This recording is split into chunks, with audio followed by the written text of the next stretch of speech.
All right, I'll talk really loud. Okay, any questions? Yeah, Mike, that was an offense that was scoring about 50 points per game this season. What impressed you most about the defense tonight?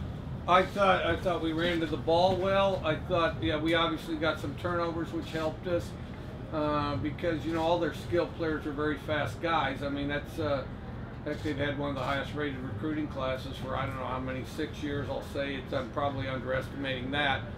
And so, you know, they have a lot of speed out there, and they're very explosive, and I was proud of the way our defense, you know, we gave up some explosives, which I'm sure we'd like to do over again, but, you know, we did a pretty good job keeping the lid on them. When did you look? When did you?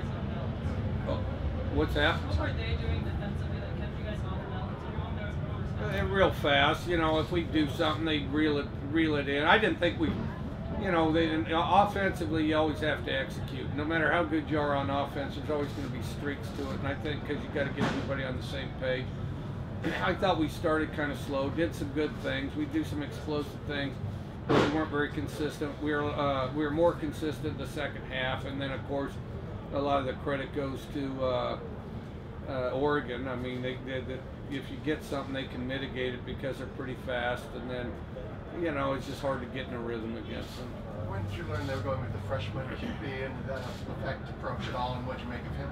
I thought he's good. I thought he's tough. I didn't make anything of it. You know, they did all that cloak and dagger. You know, guess who's going to play, which we didn't care because, you know, they have an offense and identity that they've had for a long time, and obviously that guy was going to try to duplicate that. You know, it's kind of like. If all of a sudden we replaced a quarterback, I'm sure everybody would prepare for some option guy. I don't think that would happen. They prepare the same way they always prepare, which is what we did. What were you guys able to do to really shut down the run game on top of the pass game? I think we kind of kept them off balance. You know, I thought we played real hard up front. We got some quick guys. I thought we did a good job changing our looks and keeping them off balance so that they never really got in a rhythm. And they did burn us sometimes, and they are that good, you know. I mean, and they really are a you know, a great team, and all the stuff you've read, all the stuff you guys have written about them is pretty accurate. Coach, how did you feel about the tackling tonight? There was a ton of plays where your defender was the last player to bring someone down, and if not, there's a ton of yards ahead of him. It seemed like there was some great. I thought we tackled. I thought defensively we tackled real well the second half. I thought it was mixed in the first half. So help you to win a game like this on the road where the offense is not quite sync and the crowd. Well, that's a starting point. You know, it's a starting point. We play on the road again next week, so we have to improve. We have to be a week better, and of course, Cal's a good football team, and you know, I mean, we win games. All week long. It doesn't just happen on the day of. It happens all week long, and so, you know, our week starts tomorrow.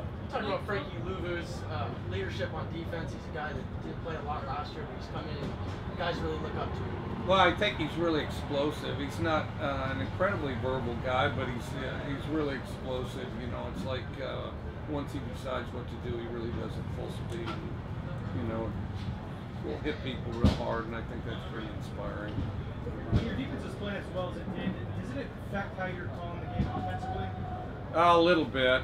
A little bit. You know, we've been punting it pretty well. So that too. I mean, we like going in, you know, drop some in there and backed them up. The other thing is we kind of had some third and longs where I would have been inclined to go for it on 4th down if I'd had the shot. But then the other thing. One of the good situations, we wanted to change the field, and you know, because they had trouble getting plays off the later, you know, the more the game went on. This is the first time that Washington State's won 3 in a row against Oregon since the early '80s. Does that mean anything for you guys? No, not really, because we thought time before last up at our place we should have won. So, you know, might as well get this streak rolling the best we can, you know, as far as we're concerned. I mean, I'm understandably, I'm on, you know, there's two different sides to it, and I'm on ours, so. Once you scored, you know, once you guys scored following a turnover for Oregon, how big of a momentum swing is that for you guys?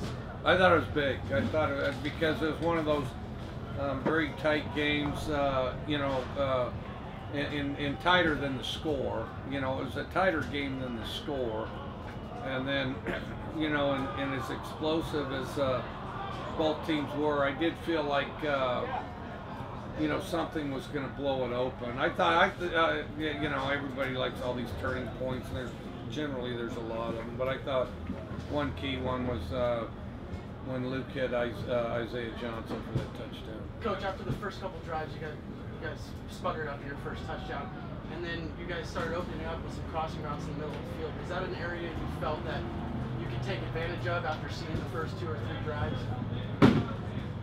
No, we just wanted to mix it up. The biggest thing is mix it up and keep them off balance and try to mitigate their speed.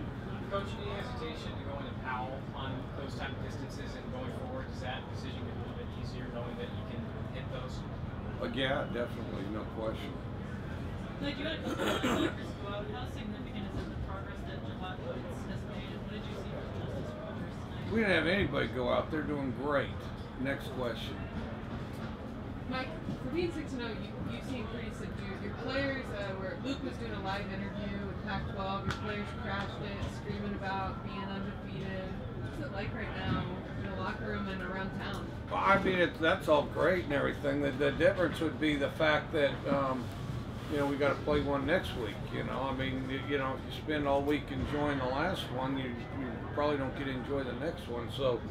And then plus we play them on Friday, so we got to get on the next one right away. So how long was it like Woodstock last week? Was that last? Well, for us, it's just that instant until we went to the locker room. I did think, because I thought we got on task pretty quickly. I thought we, you know, I thought we were locked in, you know, Monday for our meetings, and I thought definitely for, you know, our practices throughout the week. I thought we were pretty locked in, and I thought they did a good job.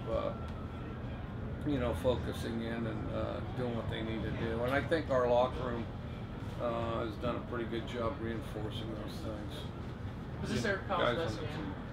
I don't know. Hard to say. It's a good one. Yeah, he did a good job hitting it, though. And, you know, he didn't leave much doubt. Sorry, Coach, earlier today, ESPN kind of chastised Washington's Chris Peterson for his comments on the 7:30 start times. Are you in agreement with him as to those 7:30 games are a detriment to the Pac-12? I don't know what he said. Basically, he said that no one back east is able to watch the Pac-12 because teams are kicking off so late. Well, shoot, when I've been back east, they don't go to bed anyway. I mean, you know,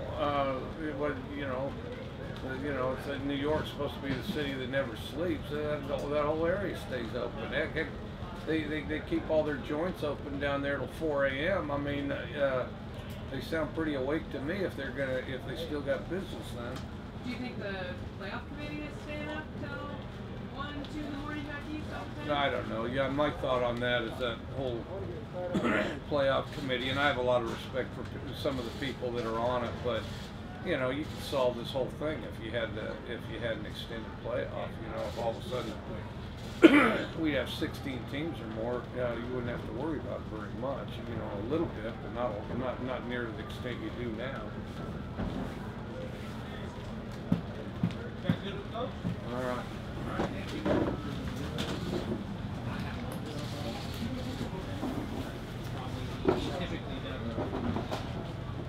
Okay, thanks.